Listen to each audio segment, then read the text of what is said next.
बिस्मिल्लाहिर्रहमानिर्रहीम। अस्सलाम वालेकुम दोस्तों, आज हम जिस टॉपिक पे बात करने वाले हैं वो है अहद रिसालत सल्लल्लाहु अलैहि वसल्लम के मौलिफ़ीन सहाबाए कराम नबी पाक सल्लल्लाहु अलैहि वसल्लम के इरशादात मुबारक को कलमबंद कर लिया करते थे। चलिए हम इस पे बात करते हैं। लिसान नबूवत सल्लल्लाहु अलैहि वसल्लम से जो भी लफ्ज़ अदा होता है, सहाबाए कराम उसे अपने सीनों में महफूज करने के साथ तहरीरी शक्ल भी दे लिया करते हैं। गोया उस दौर में भी तो क़ुव्वत हाफ़ज़ा में अरबियों का कोई सानी ना था, लेकिन इसके बावजूद सहाबाए कराम रज़ी अल्लाह ताला अन्हुम इरशाद नबवी सल्लल्लाहु अलैहि वसल्लम लिखने पर बेहद तवज्जो दिया करते थे। तो अपने शब व रोज़ दरबार रिसालत सल्लल्लाहु अलैहि वसल्लम के लिए ये वक्फ़ कर दिए थे, जबकि दीगर सहाबाए कराम मसरूफ़ियात की बना पर ख़ुद हर रोज़ हाज़िर ना हो पाते तो अपनी जगह किसी और को दरबार रिसालत में सल्लल्लाहु अलैहि वसल्लम में भेज दिया करते, ताकि आप सल्लल्लाहु अलैहि वसल्लम के इरशादात उनके पास ही पहुँच सकें।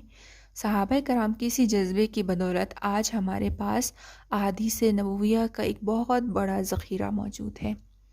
हज़रत अबू हुरैरा रज़ी अल्लाह ताला अन्हा एक अज़ीमुल मर्तब और बारगाहे नबी सल्लल्लाहु अलैहि वसल्लम में पेश रहने वाले सहाबी थे। अहादीस मुबारका में एक बहुत बड़ा ज़ख़ीरा आप रज़ी अल्लाह ताला अन्हा से ही मरवी है। आपने अपनी ज़िंदगी अहादीस नबविया को याद करने और उन्हें महफूज करने के लिए वक्फ़ कर दी। आप रिसालत मदीना की पहली दरसगाह यानी सफ़ा में मुकीम थे, ताहम नबी पाक सल्लल्लाहु अलैहि वसल्लम के रोज़मर्रा के मामूलात का मुशाहिदा कर सकें। आप अहादीस मुबारका को कलमबंद करते। एक मरतबा शागिर्द ने एक हदीस के मुतल्लिक़ बात रज़ी अल्लाह ताला अन्हु ने फ़रमाया कि अगर यह हदीस ने रिवायत की है तो ज़रूर मेरे पास लिखी हुई होगी। आप रज़ी अल्लाह ताला अन्हु शागिर्द का हाथ पकड़ के अपने घर ले आए, जहाँ अहादीस पर मुश्तमिल बहुत सी किताबें मौजूद थी और हदीस एक किताब में तलाश कर ली, फ़तहुल बारी। गोया हज़रत अबू हुरैरा रज़ी अल्लाह ताला अन्हु ने अपनी किताबें घर में महफूज कर रखी थी। जब कभी उन्हें किसी हदीस में शुबा होता तो इन किताबों में उसे देख लेते। हज़रत अब्दुल्ला बिन उमर बिन अल-आस रज़ी अल्लाह ताला अन्हु अपने वालिद के ईमान लाने से पहले ही मुशर्रफ बा इस्लाम हो चुके थे। आप बहुत बड़े ज़ालिम और ज़ाहिद थे। आप रज़ी अल्लाह ताला अन्हा हमेशा इल्म की तलाश और जुस्तजू में लगे रहते। वो अरबी ज़ुबान के साथ इब्रानी ज़ुबान के भी माहिर थे। अपना अक्सर वक्त नबी पाक सल्लल्लाहु अलैहि वसल्लम की सोबत में गुजारते। ज़ुबान रिसालत सल्लल्लाहु अलैहि वसल्लम से जो कुछ सुनते लिख लेते। हज़रत अबू हुरैरा रज़ी अल्लाह ताला अन्हा फरमाया करते हैं कि हज़रत अब्दुल्ला बिन उमर बिन अलास वो शख्सियत थे जिनके पास मुझसे ज़्यादा अहादीस किताबी सूरत में थी। मशहूर ताबी हज़रत इमाम मुजाहिद बयान करते हैं कि एक मरतबा मैं हज़रत अब्दुल्ला बिन उमर बिन अलास की खिदमत में हाजिर हुआ और तकिए के नीचे इस किताब को निकाल के देखने लगा तो उन्होंने मुझे मना फरमा दिया। मैंने अर्ज़ किया कि आप रज़ी अल्लाह ताला अन्हो तो मुझे अपनी किसी चीज़ और किताब से मना नहीं फरमाते। वो सहीफ़ा हक़ है जिसे मैंने रसूल पाक सल्लल्लाहु अलैहि वसल्लम से सुनकर जमा किया था। असदुल गाबा से ये रिवायत है। एक मरतबा आप सल्लल्लाहु अलैहि वसल्लम से कोई सवाल किया गया जिसका जवाब उस वक़्त आपके ज़हन में ना था। आप रज़ी अल्लाह ताला अन्हा से कोई सवाल किया गया, उसका जवाब आपके ज़हन में ना था। आप रज़ी ताला अन्हा अपने घर में से एक संदूक मंगवाया और एक किताब निकाली, जिसमें से देखकर जवाब इरशाद किया। अहादीस के मामले में आप रज़ी ताला अन्हु के तालीफ़ और तदवीन का एक अंदाज़ ये भी था कि आप रसूल सल्लल्लाहु अलैहि वसल्लम के इरशादात गिरामी में से मिसालों को अलग लिख लिया करते और यूँ आप सल्लल्लाहु अलैहि वसल्लम ने मुख्तलिफ़ औक़ात में रसूल पाक सल्लल्लाहु अलैहि वसल्लम से 1000 मिसालें सुनकर महफूज की।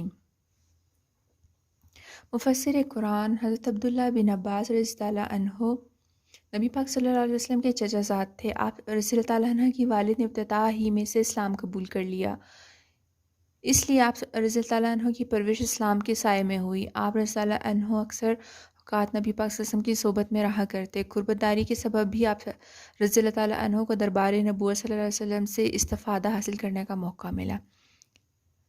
आप रज़ी ताला अन्हु के लिए नबी करीम सल्लल्लाहु अलैहि वसल्लम ने दुआ फरमाई थी कि ए मेरे अल्लाह इन्हें दीन की समझ अता फ़रमा और तावील का इल्म अता फ़रमा। رسول پاک صلی اللہ علیہ وسلم سے جو بات سنتے اسے لکھ لیتے. جب کبھی خود دربار نبوت صلی اللہ علیہ وسلم میں حاضری کا شرف حاصل نہ کر پاتے تو حضرت ابو رافع رضی اللہ عنہ کے پاس جا کر ان سے رسول پاک صلی اللہ علیہ وسلم کے اشارات مبارک سن لیتے. آپ رضی اللہ عنہ کو احادیث جمع کرنے کا اس قدر شوق تھا کہ صرف ایک حدیث سننے اور اس کی تصدیق کرنے کے لیے دور دور کا سفر کرتے. آپ رضی اللہ عنہ نے جو کتاب تحریکین انہیں کہیں منتقل کرنا ہوتا تو وہ کتابیں آپ کے شاگرد اور مشہور تابعی حضرت قریب رضی اللہ عنہ کے پاس رہی. مشہور مورخ موسیٰ ابن عقبہ کا بیان ہے کہ حضرت قریب نے ہمارے لیے حضرت ابن عباس کی کتب اونٹ بھر بوجھ چھوڑا.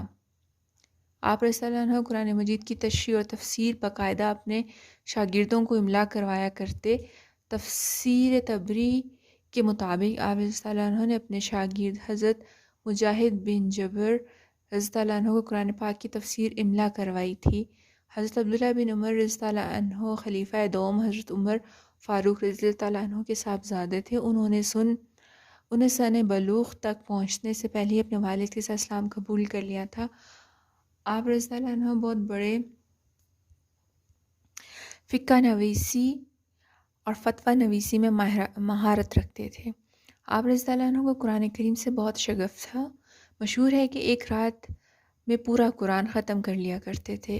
آپ رضی اللہ عنہ اپنے شاگردوں کو کہا کرتے تھے کہ علم کو لکھ کر قید کر لو، جبکہ خود آپ رضی اللہ عنہ بھی اسی اصول پر عمل پیرا تھے. آپ رضی اللہ عنہ کے پاس اپنی کی ہوئی کتب موجود تھیں جو حدیث پر مشتمل تھی. ایک روایت کے مطابق آپ اس وقت تک گھر سے نہ نکلتے جب تک اپنی کتابوں پر ایک نظر نہ ڈال لیتے. ان واقعات سے اندازہ لگایا جا سکتا ہے کہ صحابہ کرام رضی اللہ عنہ کو علم کے حصول اور اسے دوسروں تک محفوظ کرنے کا کس قدر شوق تھا. آج ہمارے پاس احادیث کی صورت میں علم کا جو بے مثال ذخیرہ موجود ہے وہ صحابہ کرام کا ہی مرہون منت ہے.